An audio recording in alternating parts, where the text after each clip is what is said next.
भारत में एक बार फिर दवा सुरक्षा व्यवस्था की विश्वसनीयता पर गंभीर सवाल खड़े हो गए हैं। मध्य प्रदेश में जहरीली कफ सिरप पीने से 20 से अधिक बच्चों की मौत का मामला न केवल प्रशासनिक लापरवाही का प्रतीक है, बल्कि यह दर्शाता है कि नियामक तंत्र की निगरानी प्रणाली किस हद तक कमजोर हो चुकी है। यह घटना कोई पहली नहीं है।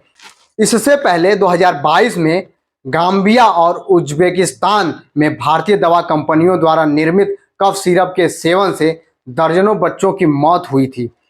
उस समय भी यही सवाल उठा था कि उत्पादन में गुणवत्ता नियंत्रण की प्रक्रिया आखिर कैसे इतनी लापरवाही से संचालित हो सकती है। लेकिन तब भी ठोस सुधार के बजाय केवल औपचारिक जांच और बयानबाजी तक ही बात सीमित रह गई। मध्य प्रदेश की इस ताजा त्रासदी में सबसे चौंकाने वाली बात यह सामने आई कि जिस तमिलनाडु स्थित कंपनी ने यह कफ सिरप बनाया, उसका नाम तक केंद्र सरकार के रिकॉर्ड में मौजूद नहीं था।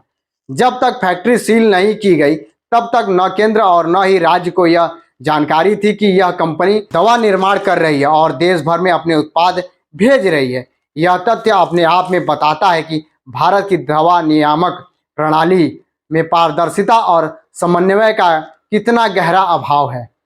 2011 में तमिलनाडु सरकार ने कंपनी को लाइसेंस दिया और 2016 में उसका नवीनीकरण भी कर दिया, लेकिन उसकी सूचना केंद्रीय औषधि मानक नियंत्रण संगठन CDSCO को कभी नहीं भेज पाई।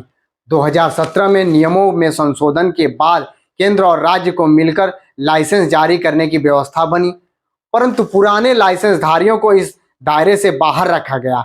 परिणाम स्वरूप यह कंपनी पिछले एक दशक से बिना केंद्रीय निगरानी की दवाएं बना रही है। यह न केवल कानूनी खामी का मामला है, बल्कि यह प्रशासनिक उदासीनता का जीवंत उदाहरण भी है। जांच के दौरान शुरू में किसी भी सरकारी प्रयोगशाला को सिरप में जहरीला रसायन का पता नहीं चला, लेकिन जब तमिलनाडु की जांच एजेंसी ने 3 अक्टूबर की रात रिपोर्ट सौंपी तो उसमें खुलासा हुआ कि सिरप में डायथिलीन ग्लाइकॉल की मात्रा 48% पाई गई, जबकि अनुमेय सीमा 0.1% है। यह वही घातक रसायन है जो गाम्बिया और उज्बेकिस्तान में मौत का कारण बना था। DEG का उपयोग औद्योगिक उत्पादों में होता है, लेकिन सस्ते उत्पाद के लालच में कुछ दवा कंपनियां इसे ग्लिसरीन के विकल्प के रूप में इस्तेमाल करती हैं, जो अत्यंत घातक है। अब केंद्र ने सभी राज्यों से कफ सिरप निर्माता कंपनियों की सूची मांगी है और एक व्यापक ऑडिट शुरू करने की घोषणा की है, लेकिन यह कदम भी उस समय उठाया गया जब कई मासूम बच्चों की जानें जा चुकी थीं।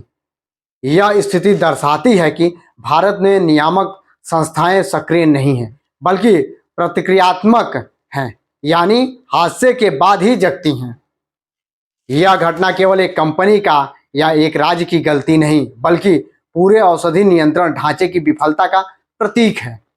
सवाल यह है कि क्या भारत में अब भी मेड इन इंडिया दवाओं की सुरक्षा पर भरोसा किया जा सकता है, या केवल कागजी मानकों का खेल बनकर रह गया है। यदि इस त्रासदी से भी कोई ठोस संस्थागत सुधार नहीं होता है, तो यह कहना गलत नहीं होगा कि भारत की औषधि प्रणाली अब जनजीवन से अधिक औद्योगिक मुनाफे की सेवा में लगी हुई है।